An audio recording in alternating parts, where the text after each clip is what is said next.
Baik, selamat pagi, siang, sore, malam. Izin perkenalan, nama saya Gilang Ginanjar Sanggara dengan NIM 2255045014. Di sini saya akan memaparkan beberapa poin. Di antaranya ada alat apa saja yang digunakan pada alat peraga getaran bebas. Yang kedua, ada komponen apa saja yang terdapat pada alat tersebut. Yang ketiga, ada tahapan pengambilan data dari alat peraga.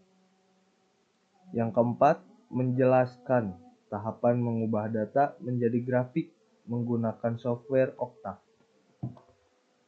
Baik, di sini sudah terlihat ada alat peraga getaran bebas.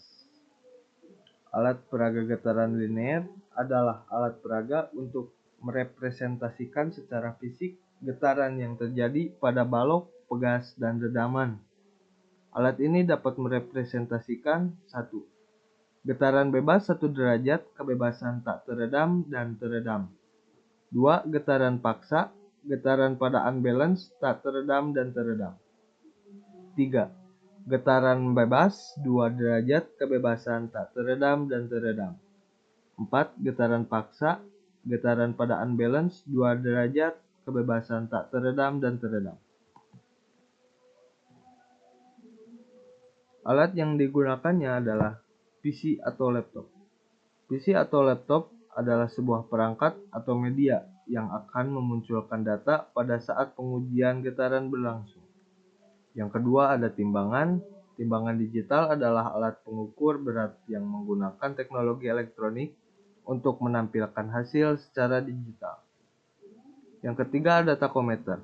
Takometer berfungsi untuk mengukur kecepatan sebuah motor dengan satuan RPM. Selanjutnya ada vibrometer. Vibrometer adalah instrumen khusus yang diciptakan untuk mengukur getaran dengan mendekatkan atau menempelkan vibration meter pada benda tertentu. Sensornya akan mengenali getaran dengan memberikan informasi mengenai kekuatan getaran tersebut ke PC atau laptop. Selanjutnya ada motor unbalance dan dimmer. Motor ini digunakan untuk membuat getaran sehingga dapat dihitung frekuensinya. Motor akan berputar jika dimmer diputar searah jarum jam atau diputar ke kanan.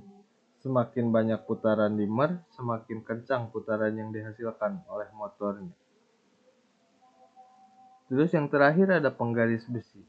Digunakan untuk mengukur simpangan awal pada saat pengujian getaran.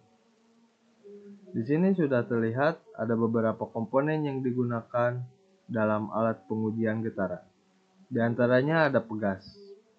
Pegas ini terhubung dari frame atau bodi ke balok massa, ke pemberat.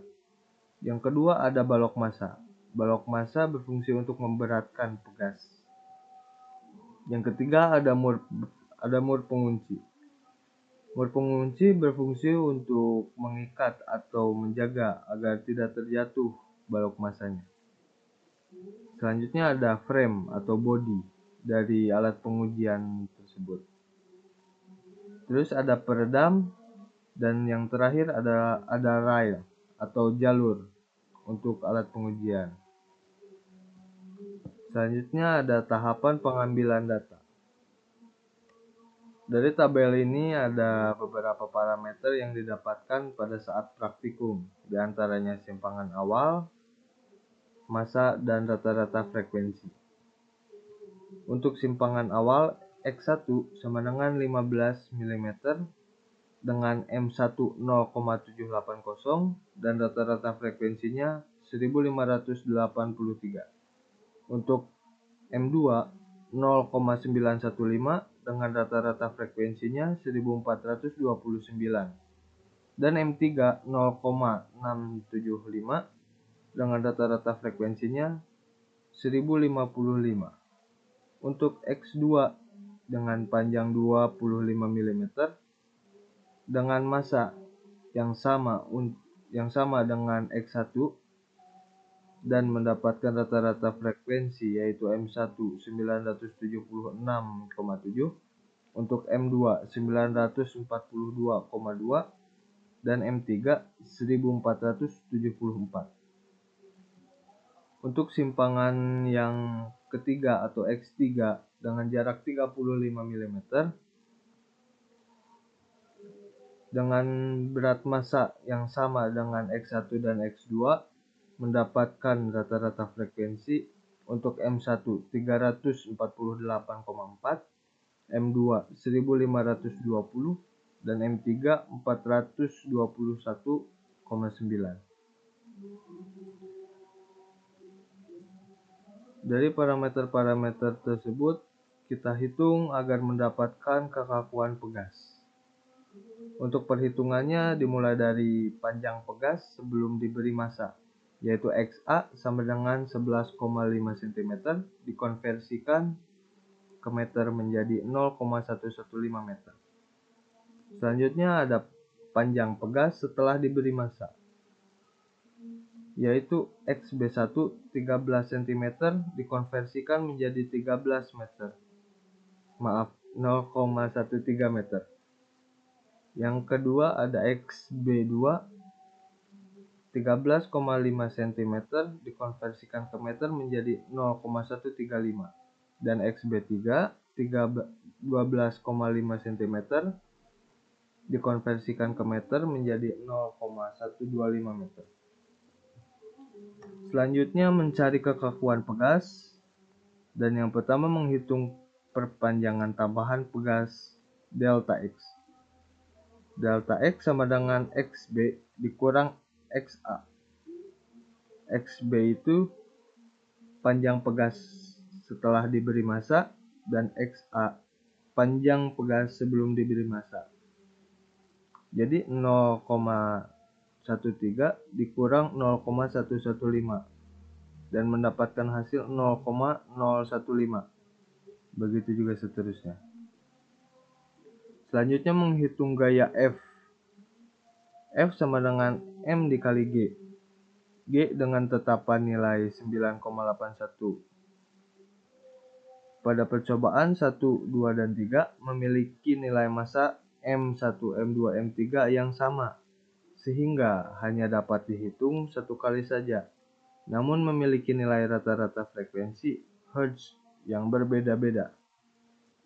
Gaya pada percobaan ke-1, 2, dan 3 F1 M1 dikali G 0,780 dikali 9,81 mendapatkan hasil 7,651 dan seterusnya. Selanjutnya menghitung kekakuan pada pegas dengan rumus K sama dengan F per delta X. K1 mendapatkan nilai 510 Nm, K2 mendapatkan nilai 448,8 dan K3 mendapatkan nilai 662,1. Nilai yang tadi kita simpan di tabel kekakuan pegas. Untuk K1 510, K2 448 dan K3 662. Parameter-parameter dari nilai ini kita konversikan ke grafik menggunakan software Octave.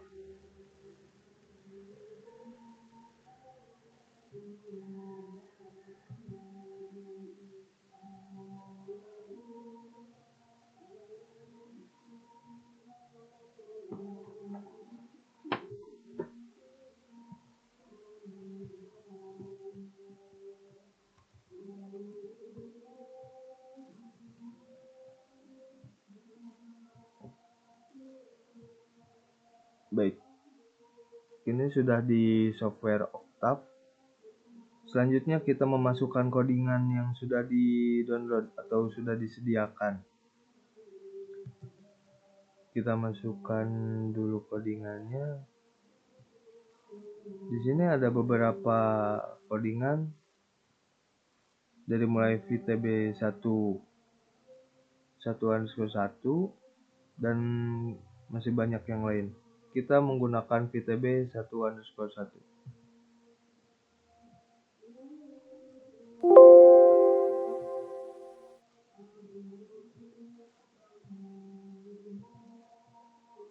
Oke, untuk codingannya sudah masuk. Selanjutnya kita ke command window dengan mengetik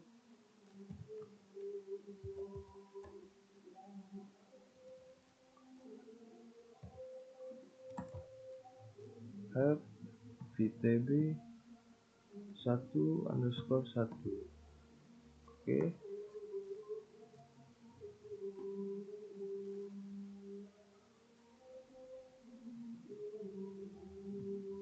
Maaf, ini untuk helpnya ada tipu. vtb 1_1. Oke. Di sini sudah terlihat free response of a single degree of freedom system. Di sini ada beberapa parameter. Di antaranya ini yang tadi itu M. M itu untuk massa, yang kedua ada C yaitu koefisien redaman, yang ketiga ada K kekuatan pegas, yang keempat ada X0 yaitu jarak awal simpangan, yang selanjutnya ada V0 yaitu jarak awal, dan yang terakhir adalah TF yaitu waktu. Di sini sudah diberikan contoh dari codingannya atau diberikan template. Jadi kita tinggal mengubah parameter. Kita tinggal mengubah parameter ini dengan copy dan paste di kolom berikutnya. Kita masukkan parameter yang sudah kita dapatkan pada saat praktikum. Oke, untuk nilai massanya itu, untuk nilai massa yang didapat untuk M1 itu 0,780. Kita tinggal menuliskan titik 780. Oke. Untuk koefisien redamannya karena tidak ada, kita nolkan. 0.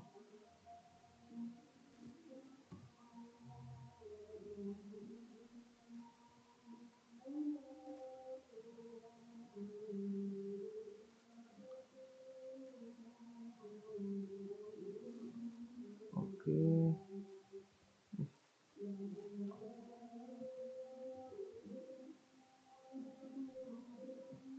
Yang ketiga itu kekakuan pegas. Kekakuan pegas itu didapatkan dari nilai yang tadi sudah didapat yaitu 510 Nm.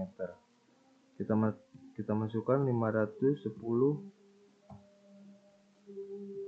Lalu selanjutnya ada jarak awal simpangan yaitu 15. Oke. Dengan waktu kita kasih 20 detik. Oke, kita tinggal enter. Berikut adalah grafik yang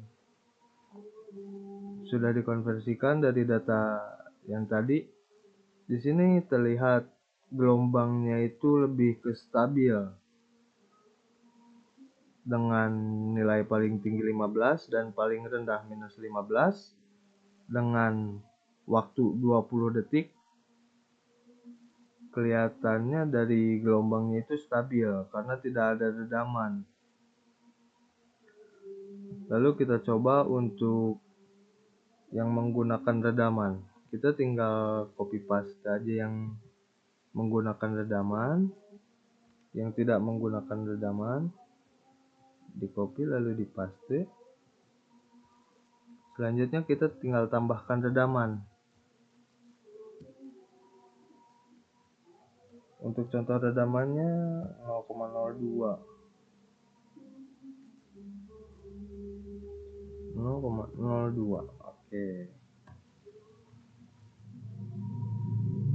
Untuk yang menggunakan redaman dengan waktu 20 detik sudah bisa terlihat dari waktu 0 sampai 20 gelombangnya itu mengecil dikarenakan adanya redaman. Seiring berjalannya waktu, gelombangnya itu semakin kecil.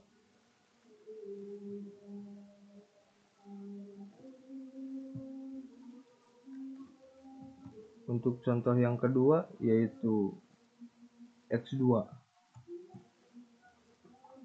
Untuk X2 kita coba masukkan tanpa redaman. 915 dengan tanpa redaman dengan 448 Nm. Dan simpangan itu 35. Oke, kita tinggal enter. Untuk yang X2 sudah terlihat dengan lama waktu 20 detik dengan gelombang yang stabil. Itu ditandakan tanpa redaman. Lalu kita coba untuk menggunakan redaman. Untuk parameter yang ini kita di copy, kita paste, lalu tambahkan parameter redaman. Parameter redamannya itu 0,05. Oke. Sudah terlihat perbedaan menggunakan redaman dan tidak menggunakan redaman.